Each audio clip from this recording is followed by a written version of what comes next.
Hey, Ethan here, and in this episode we'll be looking at Star Wars The Force Unleashed, primarily for the Xbox 360. It's my favorite Star Wars game of all time, and now it's time for some brief development history. Star Wars The Force Unleashed was developed and published by the now defunct LucasArts. It started development in the summer of 2004 with over 100 initial concepts, with the team later deciding on making a game centering around Darth Vader's secret apprentice and also focusing on the events between Episode 3, Revenge of the Sith, and Episode 4, A New Hope, with approval from George Lucas himself.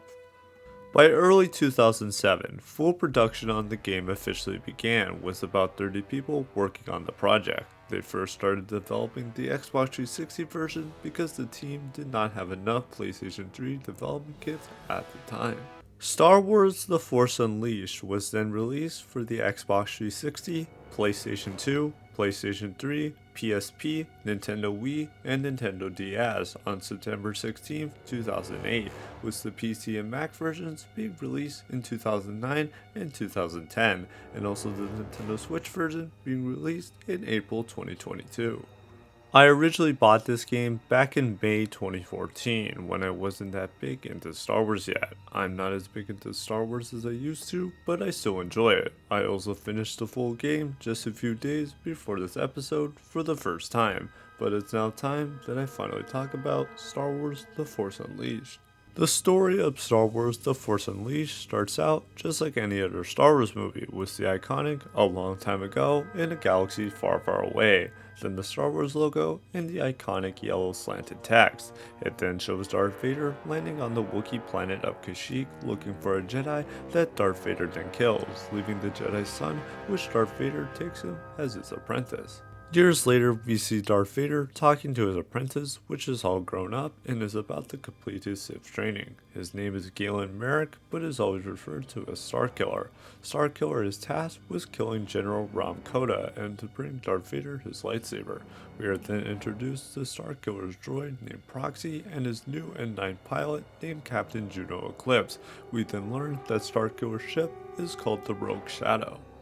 Proxy then has us do some training to get us used to the basics of gameplay, but are then thrown into the first mission where at the end, Starkiller defeats General Ram Koda. After that, Starkiller returns to Darth Vader to give him General Koda's lightsaber. He is then told by Vader to defeat the Jedi by the name of Kazdan Paratus, a way more powerful Jedi than Starkiller, which Vader doesn't expect him to survive, but if he does, Starkiller is closer to killing the Emperor, but he is able to defeat Paratus successfully.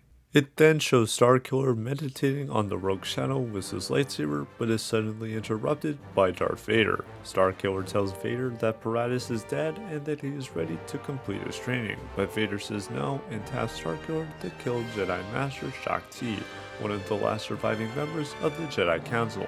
Ti tells Maris to have everyone go into hiding and not to return until summoned, but later on, Starkiller is able to beat Shaak Ti successfully. Later on, Starkiller then goes back to Darth Vader's ship and asks him about the Emperor's arrival, but is suddenly stabbed by Darth Vader himself. The Emperor says that Darth Vader has betrayed him by training Starkiller and is asked to kill him. Vader then sends Starkiller flying out into the atmosphere, but is suddenly rescued by a flying droid. Starkiller then wakes up, being operated by a medical droid in front of Darth Vader. Vader says that he saved Starkiller to get him rebuilt. Vader killed him to have the Emperor believe that Starkiller was dead, but this now gives Starkiller the opportunity for revenge. Darth Vader says that Starkiller needs to provide a distraction to the Emperor's spies by having Starkiller unite an army of rebel soldiers and then not tell anyone that he is associated with Vader.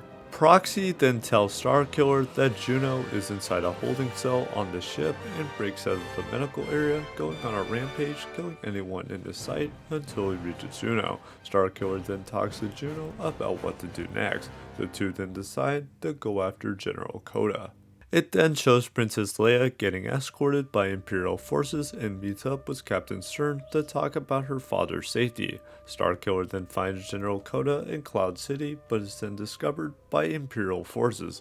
Starkiller then takes out a lot of Imperial forces until he rescues General Koda. Koda says that he has an ally in the Senate.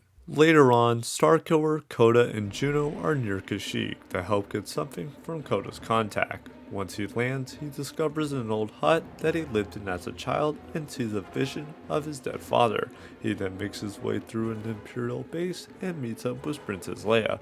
It is then revealed that Coda's contact is Leia's father and that she believes that Coda is dead. She then tells Starkiller to destroy a big skyhook, which he then does. Once Starkiller returns to the Rogue Shadow, him and General Coda have an argument about Leia's father. Coda reveals that Shaak Ti was sent to rescue Bail Organa instead of him. They then decide to go and save him. It then shows Maris holding Organa captive and threatens him if he tries to escape. Starkiller then lands and goes through the planet until he reaches Bail Organa and defeats Maris' Bull Rancor and then Maris herself. General Coda then meets up with Starkiller and Senator Organa. They then discuss about getting resources to start a rebellion. He then talks to Darth Vader about his rebellion plan. Juno then overhears him and the two argue about why Starkiller is still loyal to Darth Vader. Starkiller then goes back to the planet where he fought Kazdan Paratus. A while later, he discovers that Proxy keeps disguising himself to look like other iconic villains in an attempt to kill Starkiller, with his best disguise being Darth Maul. After that, he is informed by General Coda to take down a Star Destroyer from the sky using the Force. After Starkiller has destroyed the Star Destroyer, he then finds Proxy, with him saying to Starkiller that he wants to stay on this planet, but Starkiller doesn't let him. Starkiller then talks to Darth Vader about his plan, with Vader saying not to wait long to contact him. Juno then asks what he's going to do with the rebellion, but he has no idea. They then fly to the planet of Corellia. It then shows Bail Organa in a meeting with Starkiller and the other Senate members about making the rebellion official after General Coda joins them. Seconds later, the Empire invades with Darth Vader going after Starkiller directly. Vader says that he had lied the whole time about wanting to kill the Emperor.